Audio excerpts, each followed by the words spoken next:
Hi ಎಲ್ರಿಗೂ ನಮಸ್ಕಾರ.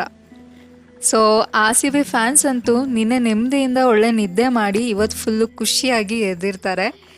ಏನು ಮ್ಯಾಚು, ಏನು ಕಂಬ್ಯಾಕು ಆರ್ ಸಿ ಬಿ ಟೀಮ್ದು. ಈ ಥರ ಒಂದು ಅನ್ಪ್ರಿಡಿಕ್ಟೇಬಲ್ ಆಟ ಆಡೋದು ಆರ್ ಸಿ ಬಿಗೆ ಮಾತ್ರ ಸಾಧ್ಯ. ಸೊ ಫಸ್ಟ್ ಆಫಲ್ಲಿ ಎಲ್ಲ ಮ್ಯಾಚ್ ಬರೀ ಒಂದೇ ಒಂದು ಮ್ಯಾಚ್ ಗೆದ್ದು ಆಲ್ಮೋಸ್ಟ್ ಟೂರ್ನಮೆಂಟಿಂದ ಆಚೆ ಅಂತ ಹೇಳಿಸ್ಕೊಂಡು ಪಾಯಿಂಟ್ ಟೇಬಲಲ್ಲಿ ಲಾಸ್ಟ್ಗೆ ಉಳ್ಕೊಂಡು ಸೊ ಎಷ್ಟೆಲ್ಲ ಆಡ್ಸ್ ಇತ್ತು ಅದೆಲ್ಲ ಫೇಸ್ ಮಾಡಿಕೊಂಡು ಫ್ಯಾನ್ಸ್ ಅಂತೂ ಎಲ್ಲ ಥರ ಈಕ್ವೇಷನ್ಸ್, ಪರ್ಮ್ಯೂಟೇಷನು, ಕಾಂಬಿನೇಷನು, ಎಡಿಷನು, ಸಬ್ಟ್ರಾಕ್ಷನ್ ಎಲ್ಲ ಥರ ಈಕ್ವೇಷನ್ ಹಾಕಿ ಆರ್ ಸಿ ಬಿ ಪ್ಲೇ ಆಫ್ಗೆ ಬರುತ್ತೋ ಬರಲ್ವೋ, ಬರೋದಂತೂ ಇದೊಂದು ದೊಡ್ಡ ಮಿರಾಕಲ್ಲೇ ಆಗಬೇಕು ಅನ್ನೋ ಥರ ಒಂದು ಸಿನಾರಿಯೋ ಇತ್ತು. ಬಟ್ ಅಷ್ಟೆಲ್ಲ ಅಬ್ಸ್ಟ್ಯಾಕಲ್ಸ್ ಇದ್ದರೂ ಕೂಡ ಬ್ಯಾಕ್ ಟು ಬ್ಯಾಕ್ ಒಂದು ಒಳ್ಳೆ ಪರ್ಫಾರ್ಮೆನ್ಸ್ ಕೊಟ್ಕೊಂಡು ಫೈನಲಿ ನಮ್ಮ ಆರ್ ಸಿ ಬಿ ಪ್ಲೇ ಆಫ್ಗೆ ಬಂದಿದೆ. ಇದಂತೂ ಎಲ್ಲ ಫ್ಯಾನ್ಸ್ಗೂ ಒಂಥರ ಸ್ವರ್ಗ ಸಿಕ್ದಂಗೆ ಆಗಿದೆ. ನಿನ್ನೆ ಜಸ್ಟ್ ಪ್ಲೇ ಆಫ್ಗೆ ಎಂಟ್ರಿ ಆಗಿದ್ದಷ್ಟೇ ಇಡೀ ಬೆಂಗಳೂರೇ ಹಬ್ಬ ಮಾಡಿಬಿಟ್ಟಿದೆ. ಇನ್ನೇನಾದರೂ ಟ್ರೋಫಿ ಬಂತು ಅಂತ ಇಟ್ಕೊಂಡ್ರೆ ಸೆಲೆಬ್ರೇಷನು ಅಲ್ವಾ. ಆ್ಯಂಡ್ ನಿನ್ನೆ ಇದ್ದಿದ್ದು ಸಿ ಎಸ್ ಕೆ ಮತ್ತು ಆರ್ ಸಿ ಬಿ ಮ್ಯಾಚ್ ಆಗಿದ್ರೂ ಆ ಮ್ಯಾಚ್ ಯಾವ ಥರ ಇತ್ತು ಅಂದರೆ ಇಂಡಿಯಾ ವರ್ಸಸ್ ಪಾಕಿಸ್ತಾನ ಅನ್ನೋ ಥರ. ಸೊ ಯಾವಾಗಲೂ ಅಷ್ಟೇ R C B versus C S K match ಅಂದರೆ ನೆಕ್ಸ್ಟ್ ಲೆವೆಲ್ ಕ್ರೇಜ್ ಇರುತ್ತೆ. ಆ್ಯಂಡ್ ಮ್ಯಾಚ್ ಇದ್ದಿದ್ದು ನಮ್ಮ ಹೋಮ್ ಗ್ರೌಂಡ್ ಚಿನ್ನಸ್ವಾಮಿ ಸ್ಟೇಡಿಯಮಲ್ಲಿ. ಇನ್ನು ಕ್ರೇಜ್ ಕೇಳಬೇಕಾ, ಆರ್ ಸಿ ಬಿ ಪ್ಲೇ ಆಫ್ಗೆ ಹೋಗೋಕ್ಕೆ 108 ವಿಘ್ನಗಳು ಅನ್ನೋ ಥರ ನಿನ್ನೆ ಬೆಂಗಳೂರಲ್ಲಿ ಮಳೆ ಅಂತೂ ಫಿಕ್ಸ್ ಅಂತ ಆಗಿಬಿಟ್ಟಿತ್ತು.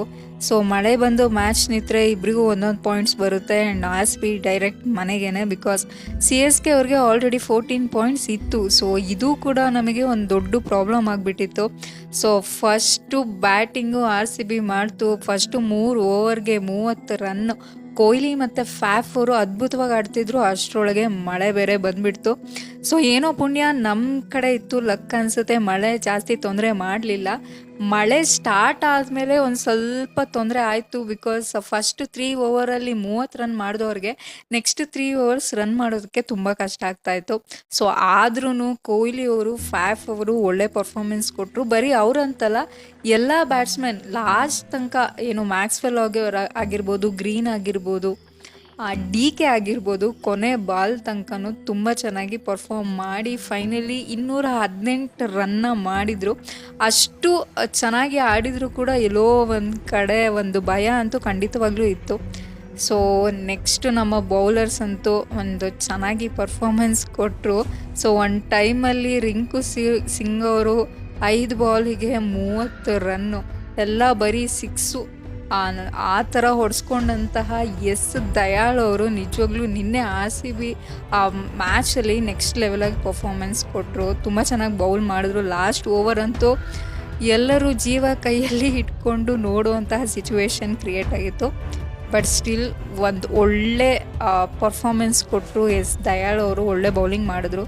ಸೊ ಫೈನಲಿ ಇಷ್ಟೆಲ್ಲ ಕಷ್ಟಗಳ ಮಧ್ಯೆ ನಮ್ಮ R C B team play ಆಫ್ಗೆ ಹೋಗಿದೆ. ಅದೇ ಖುಷಿ. ಇನ್ನಂತೂ ಫೈನಲಲ್ಲಿ ಕಪ್ಪು ನಮ್ದಾಗ್ಬಿಟ್ರೆ ಅಷ್ಟೇ ಸಾಕು. ಸೊ ಆಲ್ ದಿ ಬೆಸ್ಟ್ ಅಂತ ಟೀಮ್ಗೆ ವಿಶ್ ಮಾಡೋಣ.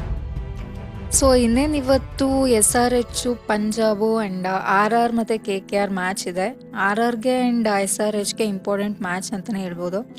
ಬಟ್ ಕ್ವಾಲಿಫೈಯರ್ 1 ಯಾರು ಆಡ್ತಾರೆ, ಎಲಿಮಿನೇಟರ್ ಯಾರು ಆಡ್ತಾರೆ ಅನ್ನೋದು ಇನ್ನೂ ಡಿಸೈಡ್ ಆಗಿಲ್ಲ. 1 ಟೀಮ್ ಅಂತೂ ಡಿಸೈಡ್ ಆಗಿದೆ, ಅದು ಕೆ ಕೆ ಆರ್ ಕ್ವಾಲಿಫೈಯರ್ 1 ಆಡುತ್ತೆ and R C B eliminator ಆಡುತ್ತೆ, ಅದಂತೂ fix. But R C B ಜೊತೆಗೆ ಯಾರು ಆಡ್ತಾರೆ ಹಾಗೆ ಕೆ ಕೆ ಆರ್ ಜೊತೆಗೆ ಯಾರು ಆಡ್ತಾರೆ ಅನ್ನೋದು ನೋಡಬೇಕು. So S R H R R R ಅಂತ ಇವತ್ತು ಗೊತ್ತಾಗುತ್ತೆ. ಸೊ ಆರ್ ಸಿ ಬಿ ಜೊತೆಗೆ ಯಾರು ಆಡಬೇಕು, ಅವ್ರು ಯಾರು ಆಡಿದರೆ ಚೆನ್ನಾಗಿರುತ್ತೆ ಅಂತ ನಿಮಗೆ ಅನಿಸುತ್ತೆ ಅಂತ ನನಗೆ ಕಮೆಂಟ್ ಮುಖಾಂತರ ತಿಳಿಸಿ. ಹಾಗೆ ಈ ಕಂಟೆಂಟ್ ಇಷ್ಟ ಆಗಿದರೆ ದಯವಿಟ್ಟು ಸಬ್ಸ್ಕ್ರೈಬ್ ಮಾಡಿಕೊಂಡು ಸಪೋರ್ಟ್ ಮಾಡಿ. ಸೊ ಇದರಿಂದ ನನಗೆ ನೆಕ್ಸ್ಟು ವಿಡಿಯೋಸ್ ಮಾಡೋಕ್ಕೆ ಎಂಕರೇಜ್ಮೆಂಟ್ ಸಿಗುತ್ತೆ ಆ್ಯಂಡ್ ಹೆಲ್ಪ್ ಕೂಡ ಆಗುತ್ತೆ.